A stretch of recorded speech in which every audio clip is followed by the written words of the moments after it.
When I dropped out of college, I was living on a couch in Washington, D.C., and read an article in the Washington Post about two young kids in 1995 who had crawled into an abandoned car just 2 miles from our U.S. Capitol on the other side of the river. And it was a heat wave, and they were escaping the sun to be in the shade and suffocated and died.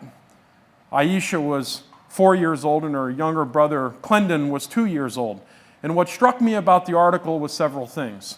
One, those were the same age that I was when my father left my family and when I went to the group home. And I looked at the parallel paths that I was able to travel and they weren't going to have the opportunity. The second part of that story was the reporter from the Washington Post had actually seen this in a blurb in the Metro section, almost buried, as if it was not real news. And she went down to the community and she literally spent 3 weeks going block by block by block to say, if they hadn't crawled in the Trans Am to play dolls, where would they have played?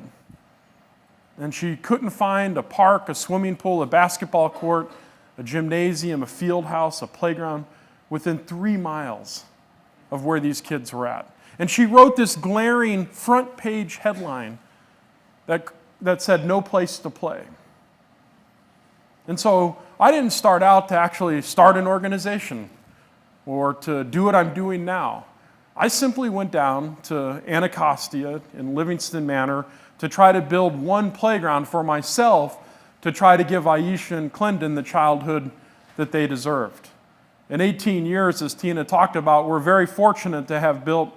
On Monday, I was in Dallas, Texas for our 2,416th. And the model is pretty basic.